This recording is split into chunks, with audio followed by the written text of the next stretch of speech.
Good morning from beautiful Brisbane, Australia. How are you this morning? And welcome to Complex PTSD TV. My name's Linda. I'm your certified trauma recovery coach. And welcome to today's episode. And we're going to talk about complex PTSD and procrastination and why it isn't really procrastination for us. Okay, maybe sometimes, but not all the time.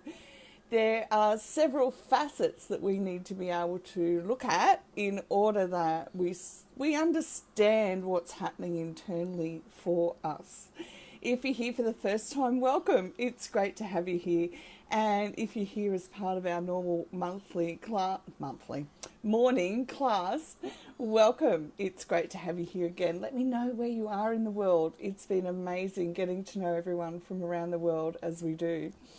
Now, with procrastination and complex PTSD, there are a number of things that we need to build into our awareness. So it's one of those things that I'm going to give you each part of what's happening for you internally, and the sheet can be printed out from our free complex PTSD library, and you can take it to your therapist, to your trauma recovery coach, to a mentor, to sit down and nut out exactly where you're at, because it's important that you're able to understand what's happening internally in order that you can take your one next step forward, so that not only are you not procrastinating, you're understanding that with complex PTSD, procrastination takes on a whole different level of interference in our life, interference in our day-to-day life. So when procrastination happens, it's because when we were kids, we felt afraid, we felt fearful, and when something happens, whether it's boring or we feel that something's going to take forever to do, it kicks into this old programming that we've had in childhood, where something fearful is going to last forever. So it's a perception thing. So in childhood, it's like our brain gets wired that whatever's happening to us, I'm so sorry, excuse me for a minute, it really is autumn here, but summer hasn't got the message. And I've been to gym and done trauma-informed movement this morning, and I'm still like, please, can we have some cool weather? Okay, so what happens at a neurological level for us is that in our childhood, we take on a whole perception that what's happening to us, so the abuse is going to, or the abandonment is going to last forever, all right? So this fear is ongoing. We have no concept of time as a child, as a very young child, you know. We aren't taught time, certainly until we get to around 4 or 5 in my life. Obviously, it's different for everybody. But what happens in adulthood is part of the perception is that I'm going to ignore what I have to do because it's going to take forever, or I'm afraid of getting it done. And we have mixed emotions around it. So we haven't put what's happened in the past internally into a sequential order at our brain level, all right? So in our amygdala, we've still got unprocessed emotions that are there, and it's not until we do our recovery journey that we begin to be able to process them and put them into an order. So as we go through adulthood, the stress that we take on, and especially if we don't actually know how much pressure on us and how it's impacting our day-to-day life. Right? We don't know this. We keep telling ourselves that we should be able to do this because I'm an adult. I should be able to get the dishes done. I should be able to have a shower every day. I should be able to get up and go to work every day. Lots of shoulds, and in part we're right, we're adults, this should happen normally. What we don't understand is because of the perception that's still ongoing from childhood, is that, and then the overwhelming stress of adulthood, where we don't actually know how to do a lot of things, we just know that we should be able to do them, it's all a very big impact in our life, okay? Now, memory. Memory plays a really big role in complex trauma and procrastination, all right? So as our memory centers, my notes are all, complex trauma impacts our memory centers, and our ability to put things in an order is impaired in varying degrees. So like when I lost all my cognitive function, I lost all my memory as well. So I had no memory on how to do things, how to do the dishes, how to put things in an order. And it wasn't until I went through the recovery process that I was actually able to regain a lot of my memory and also regain a lot of the happy memories too. And it's taken a lot of time for that to happen. So our perception combined with our lack of cognitive function can impair our memory. So as we go about our day-to-day, we don't remember that we've got stuff to do.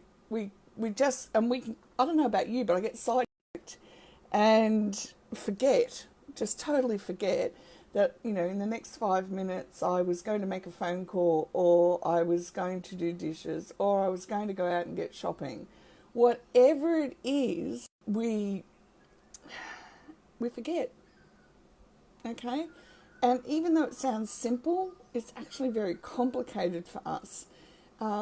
So don't beat yourself up if your memory is not happening, but do know that you can increase it. You can improve on it as we improve cognitive function. Dissociation also plays a big role in procrastination, all right? So if we go through our day-to-day life and we've got an abandonment wound, we are living on dissociation and we don't know it. And so when we're dissociating, we're not here now. So we're going to forget everything that we wanted to do. Okay, does that make sense?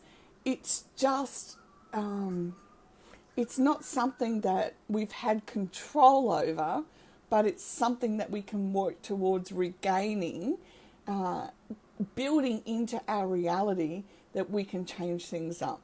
All right. So with our perception, we need to do the internal work to understand what perception we are carrying at the moment that is impeding us from taking our one next step. So remember, perception is how we see and understand what happens around us. We need to switch up our perception to that of an adult taking full responsibility for my life, not full responsibility for other people's lives. All right, which brings us into the next part, which is people pleasing. We have to be willing to stop people pleasing and start developing our own sense of self.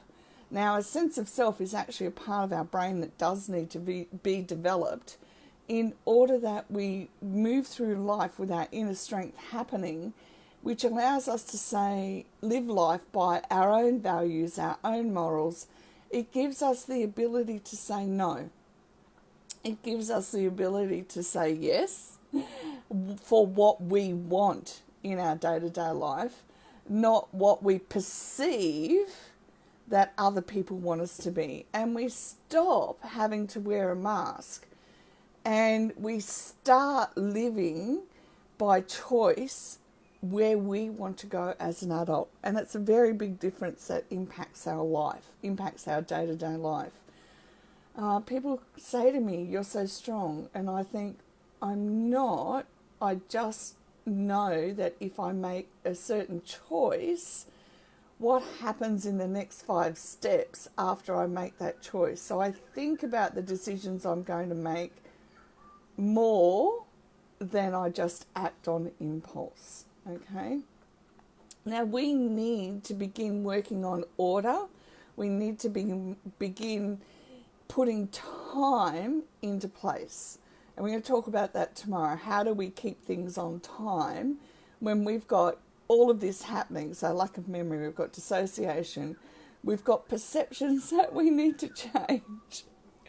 And And then we've got to work towards having order. So tomorrow I'll go into how we can begin to change that order. There is a booklet in the free library on things that I need to achieve in my day that I'm unconsciously avoiding because they're boring, because it feels like they'll take forever and they'll, cut into the things that I'm enjoying in my day.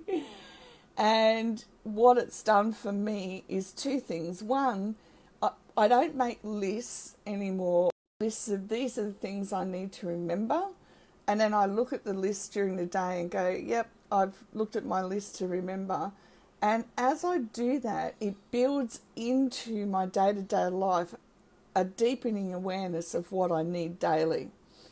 There's no pressure involved, and that's one of the things that's crucial to recovery, is there's not a lot of pressure to do things somebody else's way, because we've grown up believing if I'm perfect, then I'm not going to get hurt. All right? It created inflexible thinking, and we need to be able to go, right, I'm going to put the inflexible thinking down, and I'm going to start working out what I like to do as an adult, what I need to do as an adult, where my responsibilities lie for myself, and how I need to aim for and set up and achieve those responsibilities, okay? All right, so there's a lot to think about this morning. So I have put it all together in a sheet for you so you can sit down with your therapist, you can sit down with your trauma coach and work through this just one step at a time and integrate the new information. Thanks for coming along and joining in this morning, and I will respond to all your comments. Have the most gorgeous day and the most wonderful evening, and remember, you are loved and you belong. Bye for now.